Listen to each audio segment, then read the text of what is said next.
Pada suatu ketika dahulu, di sebuah kampung tinggallah seorang pedagang dengan seekor keldai. Pedagang itu seorang yang sangat rajin dan dia berdagang dengan pelbagai dagangan seperti kekacang, gandum, sayur-sayuran, rempah ratus dan buah-buahan. Pedagang menjaga keldainya dengan baik sekali. Namun begitu, keldai sangatlah malas. Dia langsung tidak mahu bekerja. Dia hanya mahu duduk, rehat, tidur dan makan sahaja. Tiap hari, pedagang bersama keldainya akan melalui perkampungan dan menyeberangi sebatang sungai untuk sampai ke pasar serta menjual dagangan yang dibawa. Pada suatu hari, sahabat pedagang memberitahu pedagang bahawa permintaan garam melambung tinggi di pasar. Sahabat pedagang, "Wahai kawanku, permintaan garam di pasar ini sangatlah tinggi dan engkau boleh mengambil kesempatan ini untuk menambahkan wang sakumu dengan menjual garam." Pedagang menjawab, "Aha, terima kasih kawan atas maklumat ini. Nampaknya aku harus mula menjual garam." Keesokan harinya, pedagang membawa 6 karung garam untuk dijual. Lalu, dia meletakkan 6 karung garam di belakang keldai. Akan tetapi, dia menyadari bahawa 6 karung garam itu terlalu berat. Si keldai tidak dapat berjalan. Pedagang berkata, "Kasihannya, mesti ini terlalu berat untuk keldai. Tidak mengapa, aku akan mengurangkan 1 karung. Ini pun boleh." Pada hari itu, pedagang berjaya menjual semua garam yang dibawa ke pasar. Pedagang berkata dengan gembira, "Oh, betul kata kawan saya, permintaan garam sangatlah tinggi." Pada hari berikutnya, pedagang mula menjual garam pada setiap hari. Namun, pada hari itu, ketika pedagang hendak menyeberangi sungai bersama keldainya, pedagang mendapati paras air sungai semakin tinggi. Pedagang berkata, "Kita harus berjalan perlahan-lahan hari ini. Saya tak nak kita tergelincir dan terjatuh ke dalam air ini." Ketika mereka menyeberangi sungai, keldai tiba-tiba tergelincir dan jatuh terduduk di atas seketul batu. Pedagang terus menyelamatkan keldai dan membawanya menyeberangi sungai. Keldai berkata, "Denju, karung garam masih di atasku, tapi kenapa ianya ringan? Oh, sungai ini ada kuasa ajaib." Lalu, pedagang melihat setiap karung garam tersebut dan mendapati tidak ada sebutir garam pun di dalam karung itu. Pedagang berkata dengan sedih, "Oh, apa aku nak buat sekarang? Apa yang aku boleh jual? Nasib baik keldai aku selamat.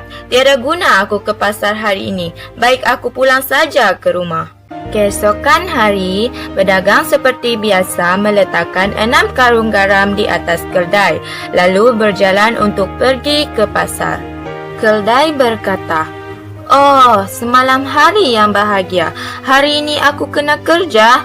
Nanti dulu, aku boleh elak kerja. Aku akan kurangkan beban ini dan balik ke rumah macam semalam. Air sungai ada kuasa ajaib. Aku yakin ia akan menjadi lagi." Namun, setibanya di sungai, keldai bergerak sejarak. Sebelum pedagang sempat menghalangnya, si keldai terjatuh dari tempat yang sama. Pedagang berfikir dan berkata, "Kenapa jadi begini? Tunggu sebentar, adakah keldai ini sengaja duduk dalam air? Oh, dasar pemalas, aku jaga dia sebaik-baiknya dan ini balasan aku. Baik aku bawa keldai ini pulang sekarang, tahulah nasib dia nanti." Esokan harinya, pedagang meletakkan 8 karung garam di atas keldai.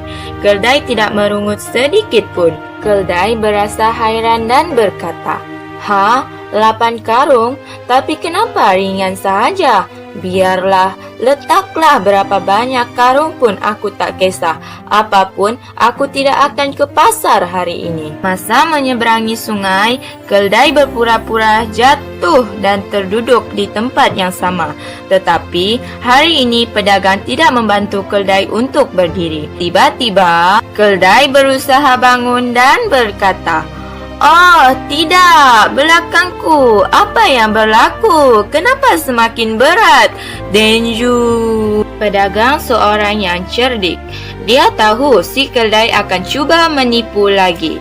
Kali ini dia bukan meletakkan garam, sebaliknya dia meletakkan kapas ke dalam karung guni. Dagang ketawa sambil berkata, "Hahaha, kau ingat kau pandai? Sekarang kau mesti bawa karung berat ini ke pasar dan pulang ke rumah." Keldai mendengar dan berkata, "Oh, tidak, Denju. Ini sangat berat. Oh, belakangku."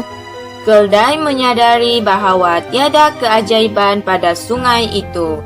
Keldai menyesali perbuatannya itu dan sejak hari itu keldai tidak berani lagi berpura-pura jatuh ke dalam air dan mula bekerja dengan rajin. Kita mestilah sentiasa rajin berusaha untuk mendapatkan sesuatu, kerana jika kita mengamalkan sifat malas dalam diri, ia tidak akan mendapatkan sebarang kejayaan melainkan banyak kerugian yang kita dapat. Selain itu, kita kenalah sentiasa jujur dalam melakukan kerja agar sentiasa mendapat kebahagiaan dan keberkatan dalam apa yang kita buat.